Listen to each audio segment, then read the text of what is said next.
Hello internet. I really want to talk about the books I read in the month of October. I'm trying to kill the part of me that cringes and I'm trying to talk more about stuff I like. So I'm gonna do this. Um, if my microphone audio sucks, even though I have a nice mic, I'm going to change my setup. But as of now, it looks nice. Look at all my books, and I've dressed nicely, which I will not do for the next time. This is first video privilege. Anyways, I'm gonna talk about the graphic novels I read first, and then the manga, and then the books. A lot of manga, as as it always is with me, because I speed read through mangas. Okay, first book I read was Kill 6 Billion Demons, Book 5, Breaker of Infinities by Tom Parkinson Morgan. Is that right? Yes. I've recently fallen into this. It's basically a web comic, so I'm reading it online, but it's been compiled into books. So according to Shody Graphs, I'm reading books. I'm all caught up now. I love the story. I think this is one of the few web comics I've seen and stuff which integrates like mythologies from a lot of different cultures, especially like I can see so many Hinduism influences in it, and like Taoism, Buddhism, stuff like that. It's really good. I highly recommend it. I think it's online on his website. You can just go and you can just read Kill 6 Billion Demons. Name is so hard to say. I read that. I think I gave it a 4, which is pretty good. I give 5 for like books that I'm like, I think everyone needs to read this before they die. And I think people should read Kill 6 Billion Demons, especially for its art mostly. The art in this volume was insane, especially and I love Allison's trajectory as a person, from starting as like a barista who is trying to get laid to like this person who is about to break the infinity and like the wheel. It's so fun. Then for class, I read Batman the Killing Joke by Alan Moore. Classic comic. It was for my graphic narratives course. I can see where this comic has influenced a lot of Batman narratives and comic book narratives in general. I'm not a Batman fan, but I still found this comic really intriguing. Not is necessarily in the sense of story maybe, but in the sense of art. Like the paneling was really good in terms of parallels. I love parallels. The parallels were so good, of like how it starts and how it ends, and how it used like the Joker says in the narrative between Batman and Joker. This unfortunately I think has also started off a trend of people being like Joker is just a misunderstood guy, which is a good story when done well, but it often is like, unfortunately for some people, it's a slippery slope into like Joker was misunderstood and he was the good guy, and it's like there is like a dissonance happening. I don't know, maybe it's just my experience with people online who just like post Joker memes and then they post like, anyways, I'm about to be an alpha male. I said, go outside, do your laundry, talk to your mother. And I read Barking by Lucy Sullivan. Okay, it is a narrative of semi-autobiographical narrative of the author and her time in a mental institute when she was institutionalized against her will, or not against her will, I'm not sure. That's, I think, the problem with this narrative is because it is so, calling it haphazard is not the right word, calling it disoriented, which is accurate to the experience of suffering and being in a place where people don't really see you as humans. Like the medical health complex and institutions have like a long history of abuse, like documented history of abuse. And while I don't think a lot of it is shown in here, the sheer like splitting of mind and stuff like that, and how like lonely and utterly like helpless you feel, is reflected in the art, which is a lot of scribbly art and stuff.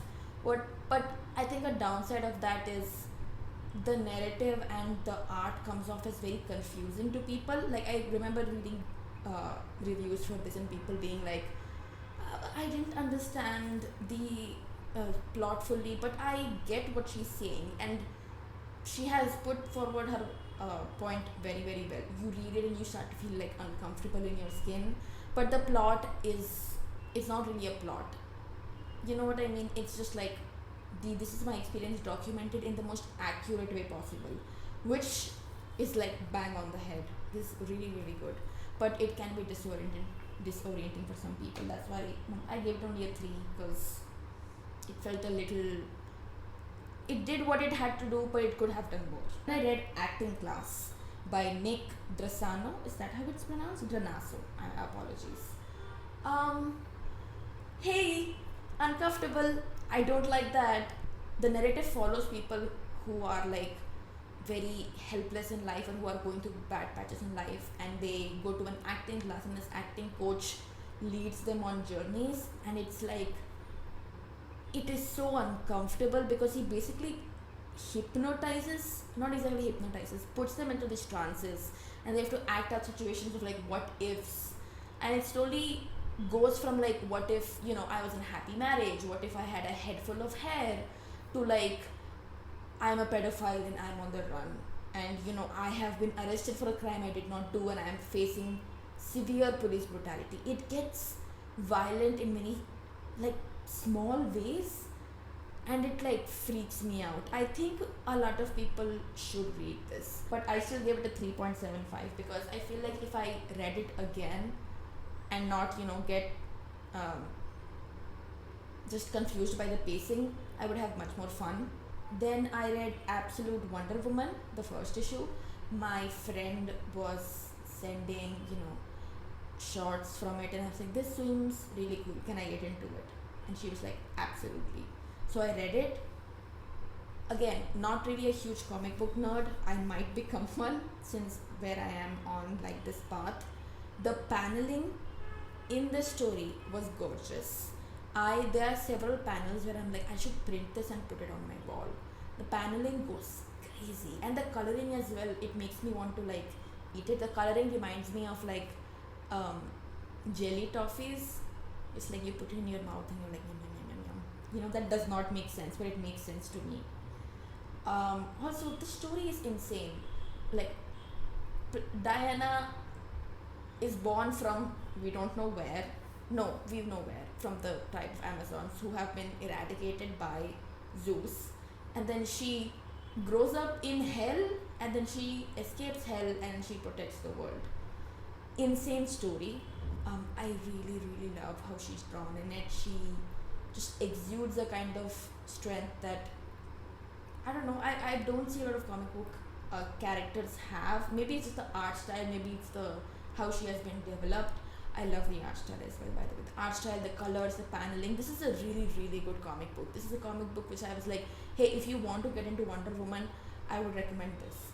As someone who has no comic book experience, I would recommend this. It's a really, really banger, which is why I've given it a 4.25. And I read not exactly a graphic narrative, but more like a graphic book. Noodles, Rice and Everything Spice by Christina DeWitt and Malika Kapinen. Probably butchered that. I'm so sorry. Basically Thai cuisine, but as like through a graphic cookbook. I love cookbooks. I love cookbooks that utilize graphics and fun drawings and stuff to make it more, you know, palatable to people and also more fun to engage with. Always read cookbooks that have like drawings in it. It activates something in my brain. I have so much fun reading it.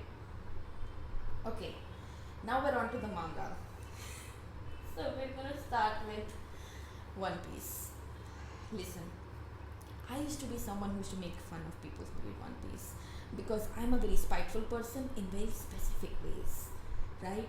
So, for example, if someone was like, oh, Shakespeare is like the best writer ever, I on purpose did not read any Shakespeare, and then I was part of a Macbeth play, and then I fell in love with Shakespeare, and then I became an English major, and then, you know.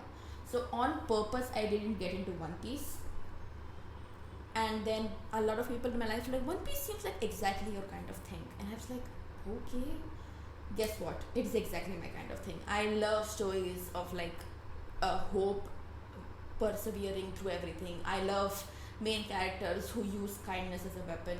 This is exactly my kind of story, and I know that opinions on One Piece differ from this is the best fiction in the world to this is mediocre and slow at best and this is mid or like whatever. Side note, why do people say mid when they mean bad? Mid implies mediocre, or does it not? Am I wrong? Mediocre implies that some people might like it, some people may not like it. People say mid like it's an insult, and it's like, come on, man. Anyways, no matter what you think of One Piece, I am having fun. I'm having so much fun. I'm also going through it because I'm someone who gets so attached emotionally and then I end up crying. But I end up crying at everything, so it's not a big thing. So this was what I read. I don't know the exact volumes I read, and I'm not gonna open and look at it because I'm tired, because I'm in pain, as I always am. But I read like the end of Skypiea and the starting of Water 7, and I stopped before volume 35, and I will tell you why. But before that, Skypiea, I loved Skypiea. But again, maybe that's because I'm doing manga and I'm not doing anime. The anime is so slow, and I'm on episode 8. I cannot survive Dressrosa. Maybe sometime in the future I will finish the anime or like continue the anime. I'm on episode 8, by the way. But I think I'm a manga girly. I love reading the manga. It's one of my favorite things to do, and I feel like it's much more dynamic in the manga because you can imagine and fill in the blanks much more than having it be a static yet dynamic thing in an anime. That does not make sense. Whatever. And I love Skypiea. I found it really fun. It was it was a fun adventure that quickly became, the Straw Hats cannot go to a single place without fully entrenching themselves into the politics of that place and being like, yep, we are going to help you. Well, that's not exactly what happens. What happens is Luffy gets attached to someone, that someone has a problem, everyone else gets attached to that person, and it's like, yeah, okay, we'll topple your government and your gods so that you can live in happiness. And they just do it because of one person. I loved Skypiea. I think Skypiea was such a gold mine for interactions between the crew, which, from what I've heard, after time skip gets few and far between because it's all about flashy fights and stuff, which I don't care about. Listen, I know this is a shonen, and shonens in general are on very thin ice with me. Most shonens piss me off. One Piece also pisses me off most of the time. But I'm not in it for like cool fights, even though cool fights are fun. I'm mostly in it because One Piece has like insane world building. I love the world building of One Piece. One major thing from Skypiea which I love when stories who are like, haha, this is like a fun time between friends, we are having fun. There is a problem. What do we face with this? Colonialism is bad. Colonialism and imperialism will cause the downfall of regions and cultures and people. Marginalized people will always be pushed to the boundaries so the status quo can be maintained, and they will always be told that their culture is bad and inferior. I love stories that do that. That's basically what happened in Skypiea, or maybe I'm overthinking. As soon as like the whole narrative came across of like Enaru and the gods, basically colonizing this land and just like taking over all these people and like establishing a hierarchy of like the lowest people, the Shandians, I think, yeah, and then the cloud people, and then the gods, and it's like, yes. Read Fanon, Cyril Inward said, it would be so funny to give someone a copy of Skypiea and be like, after you're done reading that, read Franz Fanon's Wretched of the Earth.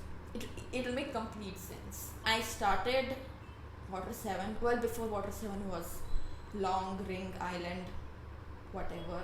It was a fine joiner arc. The stupid fights were like good. I really liked the subtle foreshadowing of what is to come in Water 7 because I'm reading Water 7 right now. This was back in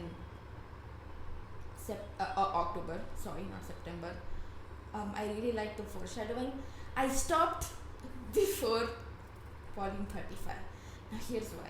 Before I even finished Skypiea, before I even started it, I made the very bad decision of going online, which is something most people should not do. The internet is a vile place, And I have a curse upon me, which is of many factors, but mostly because I have morbid curiosity, and I just like doom scroll to such incredible detriment to my mental health. And I managed to find the few people on Reddit, which, by the way, Reddit, godless place. There is no light there, except for few places. It is just the nine circles of hell.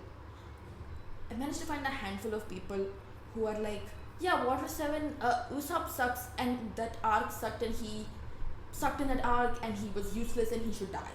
And I was like, what? Because he's one of my favorite characters, and I've been told by my friend who got me into One Piece, they're like, oh yeah, Water 7 is his arc.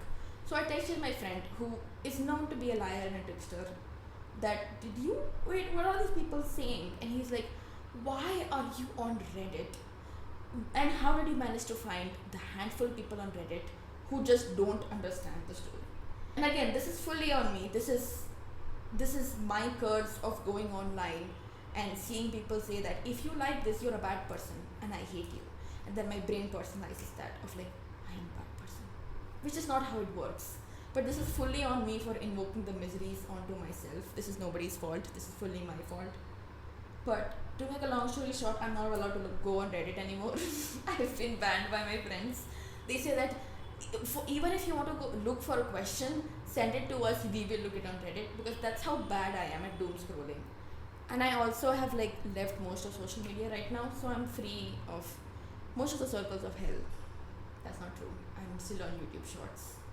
I spend hours of my day wasting on there, and it's just such a waste of time. It adds nothing. It adds nothing to me. If there's any way to like disable YouTube Shorts from mobile, please let me know, because it's sucking the joy out of my life. And never go in the comment section of any anime YouTube Shorts. I stopped below 35 before volume 35 because I was like, I know what's going to happen, which is the fight between Luffy and Usopp. Spoilers. Why are you watching this if you don't want spoilers? But I've read it now, like in this month. Maybe because I took so much time to stall and stuff. I've like cried out all the emotions, and I'm not that affected by it. Speaking of shonen, I read all of Dandadan. Okay, so hold on. Dandadan is, how do you explain it? Imagine a girl. She doesn't believe in aliens, but she believes in ghosts. And a boy who believes in aliens but doesn't believe in ghosts. They come together to prove each other wrong. She gets powers by aliens, he gets cursed by a ghost, and then they go on hijinks together. It is, I think, one of the most shonens to ever shonen, if that makes sense. And I know people have like a shonen series that they carry forward in life as like their shonen series. Like for a lot of people, One Piece is that, right? But to me, One Piece is, it doesn't count as a shonen in my head, because One Piece to me is an odyssey. You know, it's like an epic, it's like a journey, it's a long journey. It's more about adventure. So like for me, it has its own category of One Piece. It's One Piece. It doesn't categorize as shonen in my head. Dandadan does, because Dandadan has like, is so incredibly shonen. It's insane. I had such fun reading it. I read it twice. I read it from the starting till the end twice. I had so much fun. I might read it for the third time now. But it's so fun. I will say, the first volume puzzles me incredibly, because the first volume is rough. The first chapter is rough because it's straight up like the trope of like, getting kidnapped by aliens, but it's incredibly sexual assaulty in vibes. Not incredibly, it's just straight up almost sexual assault. And I cannot wrap my head around why do when you have such a great premise for a manga, and later on in the manga it like almost never comes up again, except for like I think maybe once, but even then it's like doesn't. This is the first chapter of a manga. I cannot fathom why you would put like straight up almost sexual assault in the first chapter of the manga. The only reason I can come up with is like you want to set the bar of like it's going to get this crazy, and like it might get this triggering, because later on the show are extremely sad and tragic backstories of characters, incredibly tragic characters and stuff like that. But I cannot fathom why. And I'm not gonna be one of those people who are like, yeah, just push through the almost sexual assault and stuff like that. The manga is great, cause it is. But I don't want to be one of those people who's like, yeah, if you get through the incest plotline and the weird pedophilia overtones and stuff like that, it's a great manga. Why would I read it? Why would I spend my time reading it when it has stuff that I clearly would not like? So I understand people who are like, I tried giving dandadan a chance and I was like uncomfortable and I didn't want to do it. I'm like, fair enough. It it baffles me why you would make your first chapter that. But I guess that's how it is supposed to be.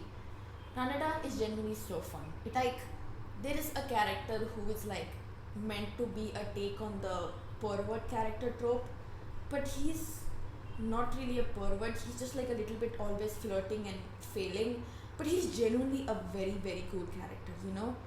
I'm not gonna spoil much, but all I'm gonna say is kaijus. He pilots a kaiju, and it's fully based on his own skill, and it's like each character takes like this is the take on the usual trope in shonen, and then it spins it off in an extremely wild way where you're like, this makes complete sense. This is how dandadan is supposed to be, you know, and it's incredibly well done. I would recommend dandadan to everyone, especially to shonen fiends who are like, I really want to get into shonen. I would recommend it to people, but also the first chapter is. That's all of it for manga. I talked so much. I could see like my time jump incredibly because of how much I talked about manga. The first book I'm going to talk about is A Hat Full of Sky by Terry Pratchett. This is the second in the Tiffany Aching series. I feel like if anyone has to do Discworld, and I'm a Discworld fan, you can see just the sheer amount of books I have over here.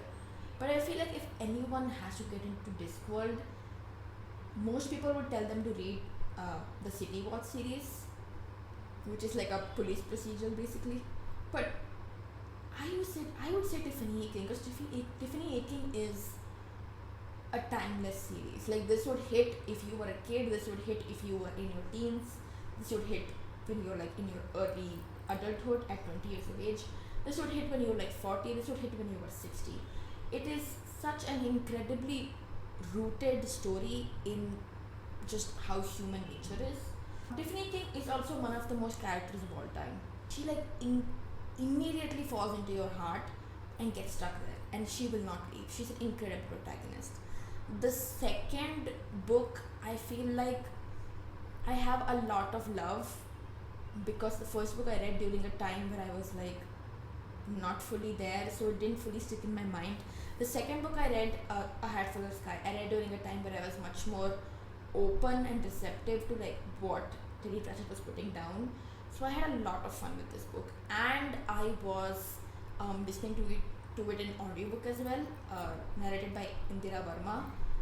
Go listen to it, by the way. Her audiobook, the new Penguin audiobooks, are really good. I think she does the Witches series as well, and she's really good at voices, especially old woman voices, except for the Feagles, who are voiced by I think someone else, and Death is voiced by. I started off that sentence as if I knew the name when I did not know the name. Whatever. But I really like how they have different narrators for Death and for the footnotes. That's really cute. I love that. And it's clearly done with a lot of love in their heart for Terry Pratchett. Everyone should read Tiffany Aching. This is not the first book, the second book. The first book is We Free Men.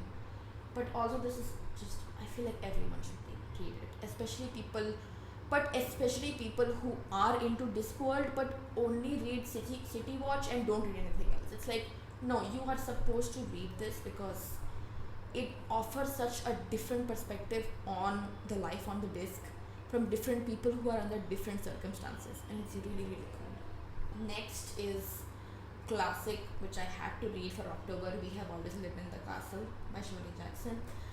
I am a Shirley Jackson girlie through and through. She has to be one of the most finest horror writers of all time. Not even like finest female horror writer period, One of the I have like I think I have her Haunting of Hill House and two of her story collections. And I've read Hangsman by her, but I don't have the physical copy. But this the physical copy I have, which by the way, this copy is gorgeous. I have no reason why it's like this, and the pages are like. Can you see that? I don't know why they are like this. It pisses me off as someone with OCD. It I feel like taking a razor and cutting it like smooth, but maybe that's like supposed to be the look they're going for. Whatever. This is a must read for everyone, I feel like. It has such in its narrative is such deeply layered in the sense that every time you reread it you can pick up on more hints and more symbolism. But she doesn't ever make it overt. Just like the story of two sisters who live with their uncle, who is, extremely sick, and they have been subjected to a family tragedy of like a lot of their family members dying, and they live in this huge house, and everyone in the village hates them because they treat them as people who killed their own family members, and they that what exactly happened with their family is part of the entire story. And they live this very insular life of just these two sisters and their uncle who is very sick, and their entire life revolves only around each other in this huge empty house, which has basically been a part of a tragedy. And as the story progresses, they get intrusions by another family member who is mostly after their gold. And I feel like this has to be one of the best narrators Shirley Jackson has had. I like most of her narrators. Like I really like Nell from Haunting of Hill House as well. But I feel like in Hill House, Nell is more of a conduit for the story. In here, the protagonist, Mary Cat, she is the one who is shaping the story. She is the one who is grasping the story and like forcing its head into the water until it complies, which is a very violent way of describing it, but that is an exactly right way of describing how she shapes the story. It's such a fascinating look into what happens when people just stay together in one place and rot, and just the only people they have as a reference point for their own being is someone else who is also rotting. So you're like, oh, this is fine. It's basically the this is fine meme, but that person is genuinely fine because they think this is what their life is, and everyone around them is, just the bad people. And the story makes you believe that. The story makes you fully get into her mind because it is fully from her point of view, like it is from her perspective.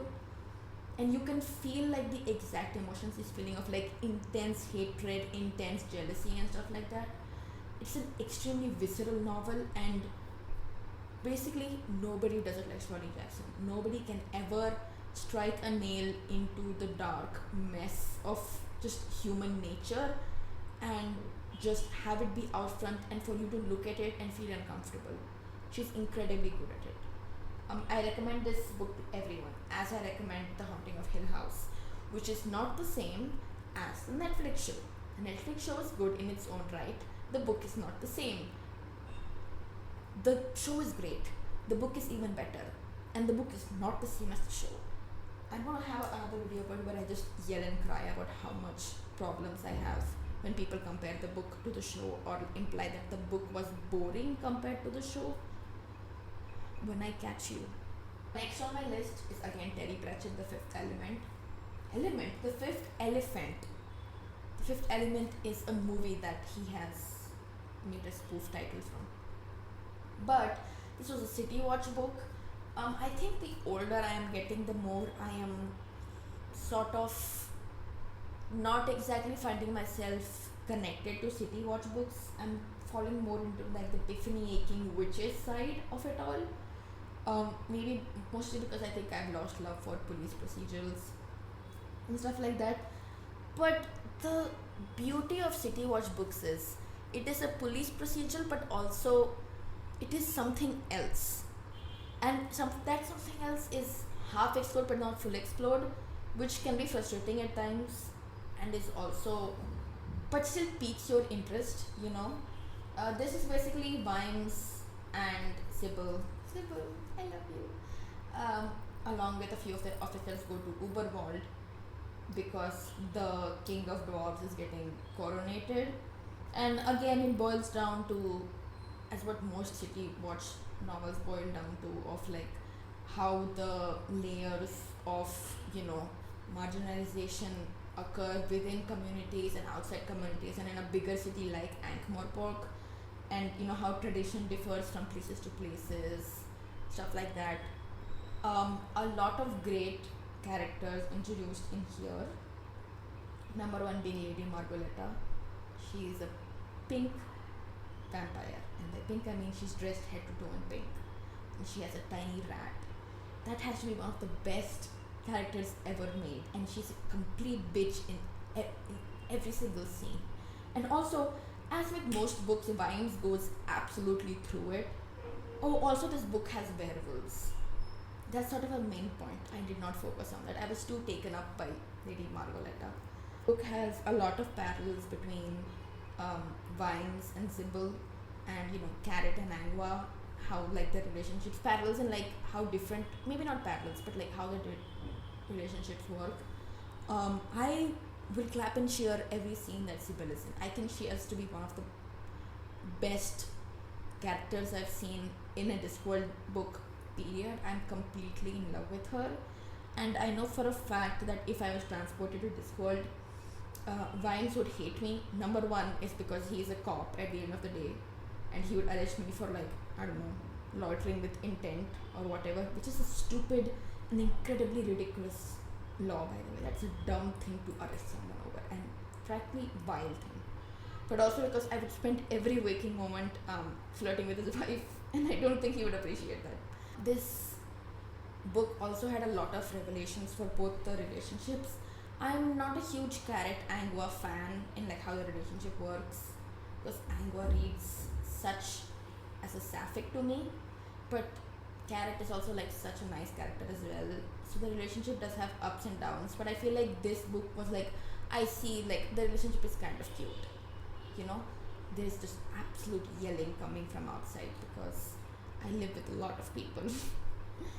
Anyways, I really like this book mostly because there is one particular scene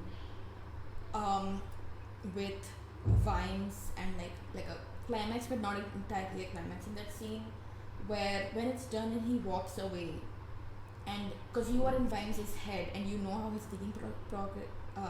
thinking progresses and how it works, you take a step back and you have to think, do you like being a cop? You can stop being a cop. And the answer is he doesn't. He does not like, you know, copper business and like how it thinks, but like he has such intense issues that I don't think anyone will be able to ever pinpoint. So he does it because he has a duty. But there are multiple points in the narrative where he's like clinging to his badge and to his like job, like it's a lifeline in this world.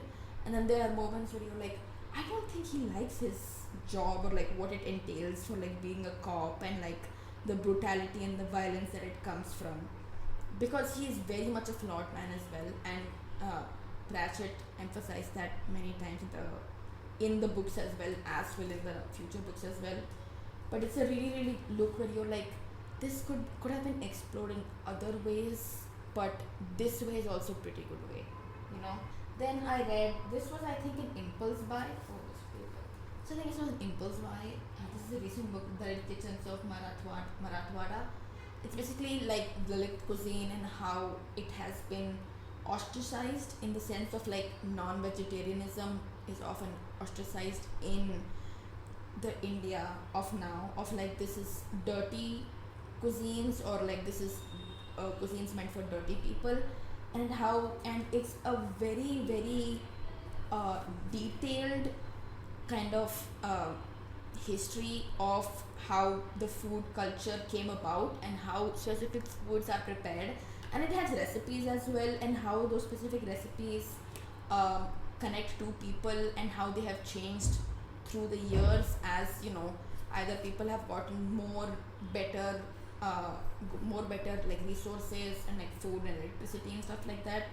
the writer does have this like tone of like utter contempt for people who treat non-vegetarianism as like inferior or who look down at that cuisine, and like the contempt is very clearly in the written works, which I honestly have to applaud, because this is um this is Shahu Patole, I think is the one who wrote this, and like you can feel just the disdain dripping from each sentence and like the anger, and honestly you have to respect that. So my mother, who is from Maharashtra, was like, send give me this book, so I can make food from it. And but most of the recipes in this is non-vegetarian. My mom is a vegetarian, so I don't know what she's going to cook from it, but I guess she's going to have fun. And I read Game of Thrones. Again, this is because of peer pressure, kind of. So, not entirely peer pressure, but I was possibly at one time, anyways, going to read Game of Thrones. But my friends were like, well, there's this really cheap copy here, where we were out book shopping in like used second-hand bookstores, and they were like, this is a really cheap copy here, you have the budget for it. And I was like, you know what, it is on my list, I might as well buy it. First of all, dense writing, and I did not expect it to be relatively fine. Like when people think, what to say, Game of Thrones, they're like, oh, it's an extremely grim dark, everyone dies, and then there is no happiness. I was going into this expecting a very grim dark book, and in some ways it is very grim dark, but there are moments of like, these are still people, and it is not inherently in the nature of people to cause violence. I mean, I'm sure in like 2 books I will be proven wrong by whatever George R.R. Martin throws at me, but there are still moments of like Jon Snow and Sam Tarly, which I loved. I loved every interaction between them. And spoilers, this is your spoiler warning, the scene where like Ned gets attacked in the streets and he gets severely injured and all his men die fighting for him. And this is the Lord of Winterfell. This is an incredibly powerful man, to the fact that multiple people are trying to come after him, and he's the hand of the king. And his friend Jory Cassell, not really his friend, like his subordinate basically, but someone he cared about so intensely, dies. And in the pouring rain, after having suffered wounds himself, everyone finds him cradling his body so he doesn't have to go, so he has someone.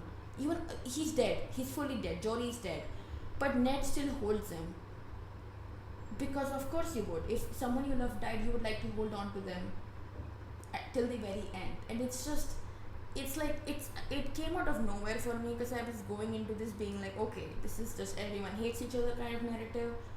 And I think I wrote weeping over there. Yeah, Littlefinger and the City Watch found him there in the street, cradling Jory Cassell's body in his arms. It's just in no way possible you would expect like a lord to do that for someone, but Ned is the kind of person who would, and he did. And this was someone who he cared about, and that person died. It makes me so emotional, man. Coming on to the critiques, because I sure do have those. George R.R. Martin, stop writing sex scenes. You're barely making it on making women characters okay. I have problems with how Daenerys is written in certain scenes, and how Sansa is written as well, but I'm gonna give you a pass for that. You need to stop writing sex scenes. It's not even that it's extremely clinical, it's uncomfortable. This is coming from someone who is fine with sex in novels. Like, sex is a thing that happens in life. It's just a thing. And like smut in novels, great, that's fine. But like, it's so uncomfortable. He needs to stop writing sex scenes. I think, he has taken that advice in that he has stopped writing, period. But I want to know what happens in Cersei's mind. I need to know what happens in her mind. And I've been informed by my friends that it happens in book 4, where like you get her POV. But that's so long ago, long, far away. I need to know what happens in her mind now because she fascinates me. She fascinates me, Littlefinger fascinates me. In that, the villainy that they display is so layered, and I'm like, I need to know what happens in your brain. And my favorite characters, apart from these two, are, you know, John, Sansa, Daenerys, and Arya. It's just a fully of like a happy family just getting utterly ruined by a series of dominoes falling. Also, the pacing for the last 100 pages was like so slow for me, which might have been my fault because guess what? I knew Ned was going to die. I knew he was going to die because I you could not have gone through life without not getting severely spoiled for at least one scene in Game of Thrones, because Game of Thrones, the TV series, was huge. And so I knew he was going to die. So in the last 100 pages, as it was like slowly making its way to the climax, I was like, can he die already, please? Because I need to see the repercussions.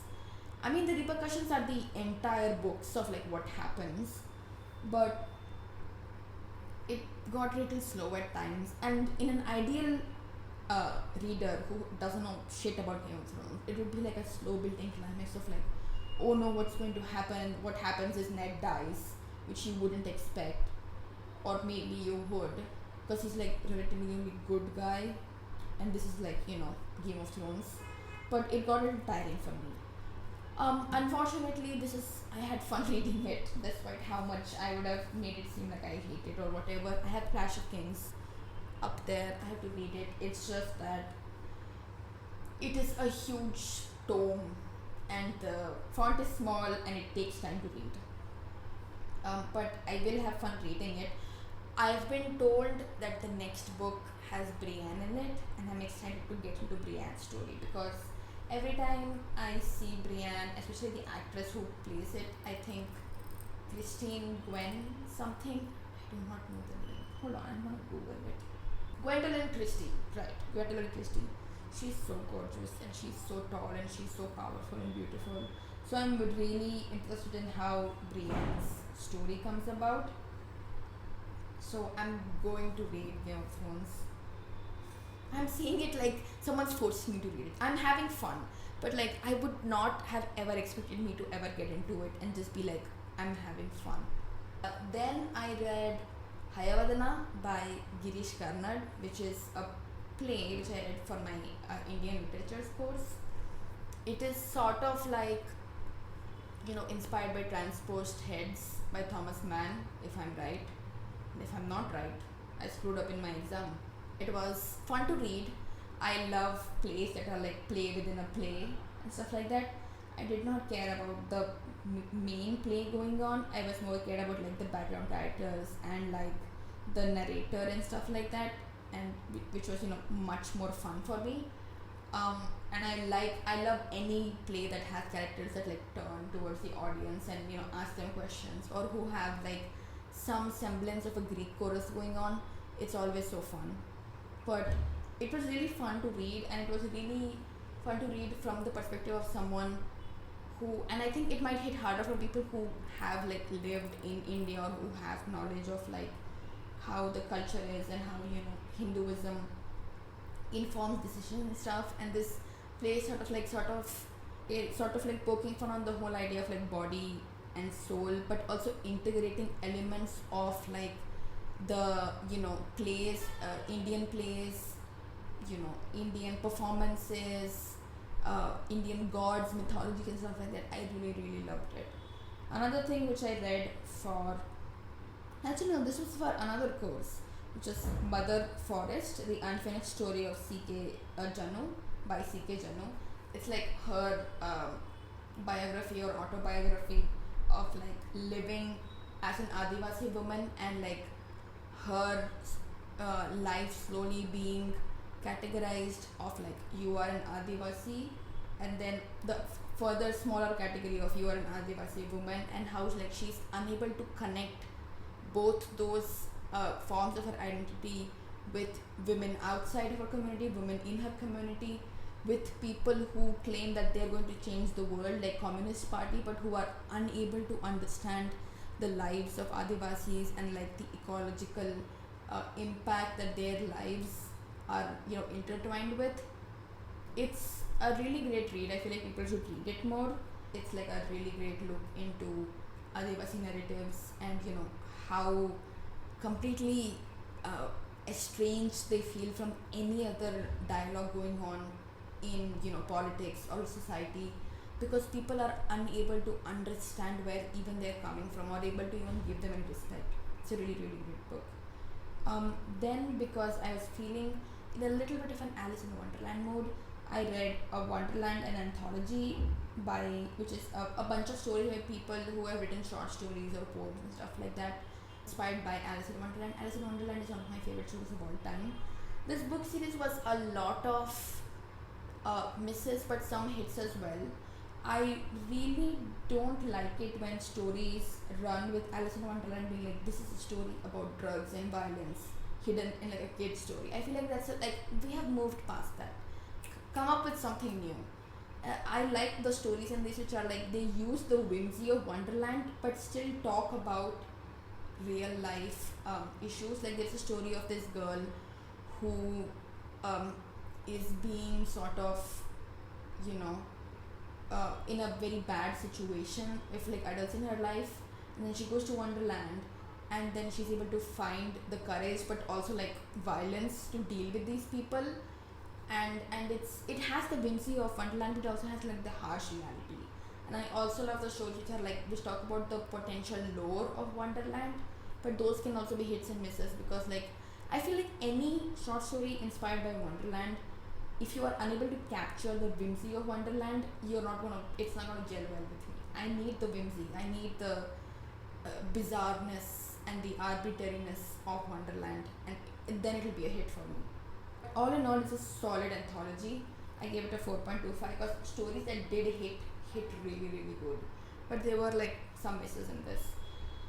The last book which I want to talk about, and this video is going to be so long and a bitch to edit, but is Almond Blossoms and Beyond by Mahmoud Darwish, which is his poetry collection.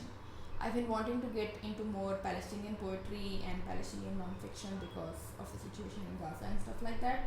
And Mahmoud Darwish in general has always been on my list for poetry. So I was really excited to going into this. His lyricism, it feels like it's always such a shame to me when I read translated works by poets like Mahmoud Darwish and Faiz Ahmed Faiz, where I'm like, if only I knew the original language, because I know for a fact this would hit twice as hard in the original language. And when a translation by someone else is already hitting you hard enough that you have tears in your eyes, can you imagine it in its original language? And translation of course has a lot of issues, but I think this has been translated pretty well. I don't know who the translator is, I'm just going to look at it real quick. Muhammad Shaheen. He has done a very very good job of translating it. It is like a shared thread which is there in like all of their poetries as well, like Faiz Ahmed Faiz and stuff like that. His poetries talk a lot about political protest and partition, which I'm able to understand because I'm Indian and I've heard about the partition even though I've not lived through it. But the partition narratives is something which we will be able to understand. If I recommend this to like people from like America or the UK or somewhere like that, I feel like some nuances would be lost, and that's not their fault, but it's like it leads back into this whole conversations of like how much translation can actually put forward the sentiment, and I have not fully understood the translation either, because there are definitely complexities in the original language that are completely missed on me because I'm reading a translated version. So I don't know, any translated poetry makes me so emotional, specifically for these reasons, because I can't help but wonder about like the pockets of meanings which like I completely skip over because it's just not accessible to me right now. If only I could know every single language in the world and I could read every single poetry in the world. But yeah, this poetry collection was pretty good. I feel like I need to read more of his collection, but I think the month before this I read Faiz Ahmed Faiz, and I'm much more a fan of Faiz Ahmed Faiz than I'm of Mahmoud Darwish. But this is only one collection of his, that too a poetry collection. He has lots of essays as well. But it was a really good essay. I recommend this to people a lot. But do keep in mind, complexities of translation and trying to find a good translator. Because if you find a bad translator who has like translated a shit book, no, not a shit book, who has translated a good book into a shit book because they are unable to interact properly with the dimensions and the cultural complexities. It makes me so mad. So I will specifically go online and find translators who have done the research and who are like vetted by people of like, okay, this is a good translation. Because if you read a beautiful poem in a bad translation, it ruins that poem for you forever. Case in point, Rumi's poetry. Rumi's poetry is great. I was ruined by it, by like this book of like the best of Rumi's poetry, and it's clearly translated by a man who knows nothing about the world and the society and the culture Rumi was brought up in. This completely flattens the poetry and it makes me so incredibly mad. Anyways, I don't want to rant too much, but yeah, these are all the books I've read for this month. Next month, which means this month, which because I'm recording this in November, it's probably going to be a lot of other books as well because I've read a lot of manga, and my exams got over, so I've just been sitting in bed reading, constantly consuming books or like consuming manga. So that might be an even bigger video. This is already going to be a big video, but yeah, I think I'm gonna have a lot of fun doing this. I had a lot of fun doing this for the first time as well. So I'm glad. If you like this video, I'm happy. I'm not gonna ask you to like and subscribe. I'm not gonna ask that. But if you can, thank you. Thank you for watching all of my ramblings. Okay, bye.